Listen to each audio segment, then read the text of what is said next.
शेख और एक सवाल ये है कि बच्चों की तरबियत के मामले में सीरत और सहाबा के वाक़यात जी कहानियाँ होती हैं, इनको किस हद तक तरबियत में इस्तेमाल किया जाए? बच्चों की तरबियत में इसका क्या रोल? बिल्कुल सही कहा आपने। तो कहानियों का अंबिया कराम के किस्से हैं, जी, गुज़रे हुए अक़वाम के किस्से हैं, सहाबा कराम किस्से हैं। जी, ये किस्से बच्चों पे बहुत ज़्यादा इम्पैक्ट पैदा करते हैं, बशर्ते कि वैसे उनको प्रेज़ेंट करें। बिल्कुल। समझे आप? जी, उनको वैसे प्रेज़ेंट करना, और ये प्रेज़ेंट जो है सबसे पहले स्कूलों में, मदरसों में टीचर्स को आना प्रेज़ेंट करने का। जी, टीचर्स को आना, हाँ, सिर्फ सुना रहे, रूखा-सूखा सुना रहे, जी, नहीं आता बच्चों में वो कैच नहीं करते बच्चे। जी, और जो भी किस्सा सुनाते हैं ना, उस किस्से से एक लेसन बच्चों के माइंड में बिठाना, और वो लेसन, वो सबक उनकी ज़िंदगी में वो मतलब नज़र आना। समझे आप? आज मतलब किस्सों को इंटरेस्टिंग अंदाज़ सुनाने वाले ही नहीं है, जी, प्रॉब्लम वो है, इसलिए बच्चे उससे मुतासर नहीं हो रहे हैं।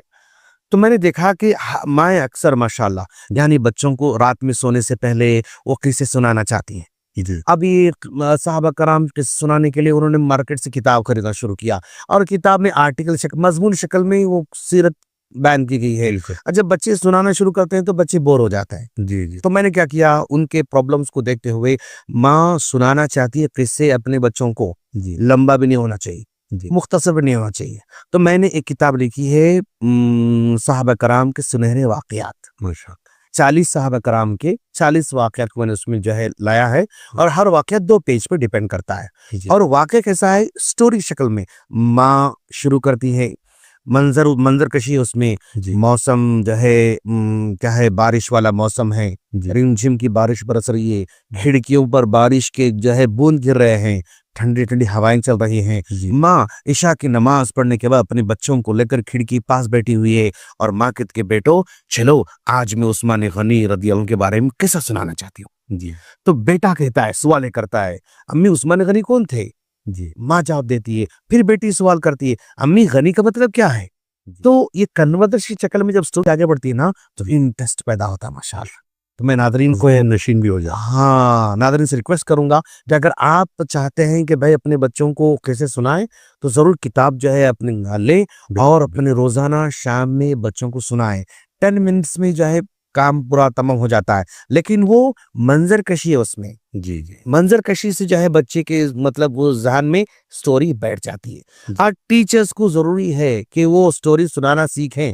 जी, बिल्कुल, अब मिसाल के तौर पर, ओके, मैं बताता हूँ कैसे, मतलब स्टोरी कैसे सुनाना चाहिए। जी, हाँ बच्चों, चलो आज हम हज़रत मूसा अलैहिस्सलाम के बारे में आपको छोटा किस्सा सुनाना चाहते हैं। जी, जानते हो बेटा, जिस वक़्त मूसा अलैहिस्सलाम थे, मूसा अलैहिस्सलाम जिस गाँव में रहते थे, उस गाँव में करंट ही नहीं था बेटा। हाँ, मूसा अलैहिस्सलाम जिस गाँव में थे, उस गाँव में कोई जैसी रोड ही नहीं थी उस ज़माने में। मूसा अलैहिस्सलाम के ज़माने में बेटा आइसक्रीम नहीं मिलता था उनको। मूसा अलैहिस्सलाम के ज़माने में उनको गद्दे, यानी क्या कहते हैं, बिरयानी उनको नहीं थी उनके पास। मूसा अलैहिस्सलाम के ज़माने में यानी वहाँ पर नल भी नहीं आता था बेटा। मूसा अलैहिस्सलाम के ज़माने में फ़ोन भी नहीं था। मूसा अलैहिस्सलाम के ज़माने में इंटरनेट भी नहीं था। ऐसा ज़माना फिर से ये सुनते हैं तो चौंक के सवाल को हाँ, जी, ऐसा ज़माना था। और बेटा यहाँ है झोपड़ी, वहाँ है झोपड़ी, वहाँ झोपड़ी, वहाँ झोपड़ी है। जी, झोपड़ी में चिराग जल रहा है, जी, झोपड़ी में लालटेन जल रहा है, रात में अंधेरा हो जाता है, जी, कोई स्ट्रीट लाइट नहीं है। ऐसे गाँव में मूसा अलैहिस्सलाम रहा करते थे। जी, जब मंज़र जब बनाते हैं ना, खुश, तो बच्चे में इंटरेस्ट पैदा होता। बिल्कुल, हाँ, तो आज स्टोरी सुनाना सीखना है। जी हाँ। सीखना है, लिटरली सीखना है कि और ये हुनर हर माँ के अंदर आना ज़रूरी होना है। चाहिए माशाल्लाह। जी, जब ये किताब पढ़ना शुरू की, जो मैंने लिखा है, जी, जब पढ़ना शुरू तो खुद ब खुद की वो सीन क्रिएट होते जाता है माशाल्लाह। जी, तो उसको आइडिया होता है, हाँ, इसको ऐसे बोलना है, इसको सही, ऐसे बोलना चाहिए। बिल्कुल, इंशाल्लाह जो है रफ्ता-रफ्ता पैदा होगा। खुलासे कलाम ये है कि वाक़यात सीरत के, साहबा कराम के, अंबिया कराम के बहुत इम्पैक्ट पैदा करते हैं, जी, बशर्ते कि स्टोरी सुनाने आना चाहिए, जी। और उसका लेसन बच्चों के ज़हनों में प्रैक्टिकली क्या हो सकता है वो समझाना चाहिए। अगर ऐसा हो, डेफ़िनिटली उसका असर होगा इंशाअल्लाह।